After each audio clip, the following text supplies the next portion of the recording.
কর্ম হতেই সুখ দুঃখ সব, তাকেও অর্থাৎ ঠাকুরকে কর্মফল ভোগ করতে হয়েছিল। ঠাকুরের বড় ভাই বিকারের সময় জল খাচ্ছিলেন।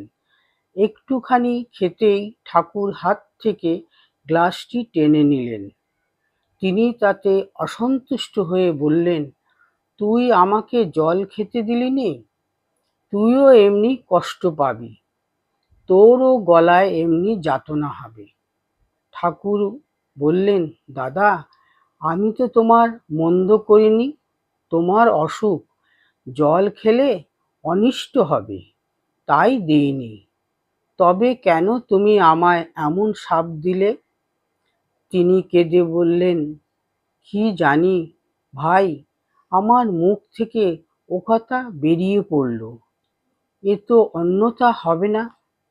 ঠাকুরের অসুখের সময় আমাকে বললেন, এই তার শাপে গলার ঘা, তা তোমাদের আর কারু কিছু হবে না, যা ভোগ আমারই হলো। আমি বললুম, এমন হলে মানুষ কি করে থাকবে যখন তোমারই এরূপ হলো? তিনি বললেন, তার যে সিদ্ধ বাক্য ছিল, ভালো লোক, এমনি যে সে বললে কি হয়? তোমরা কি মনে করো যদি ঠাকুর এ শরীরটা না রাখেন, তাহলেও যাদের ভার নিয়েছি তাদের একজনও বাকি থাকতে আমার ছুটি আছে?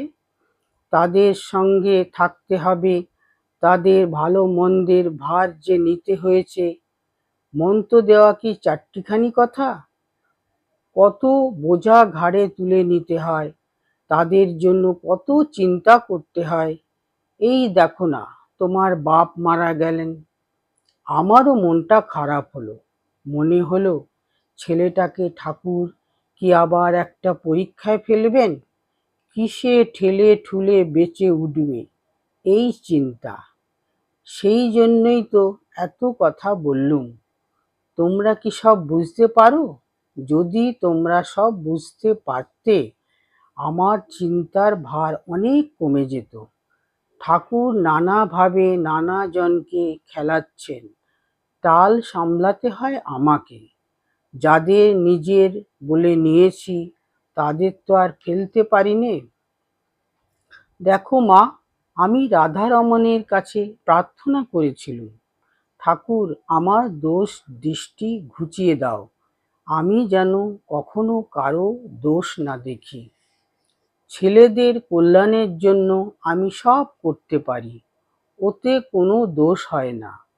আর প্রসাদ হলে 5 বারও খেতে দোষ নেই।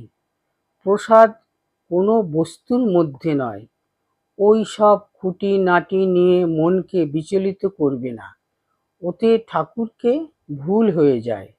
যে যা বলে বলুক, ঠাকুরকে স্মরণ করে যেটা হিতকর বুঝবে তাই করবে। ঠাকুর বলতেন, লোককে দেখবে পোকের মতো, তাই বলে সকলকে নয়, নিন্দুক লোকের ও হীন সংস্কার যাদের, তাদের কথাই বলেছেন।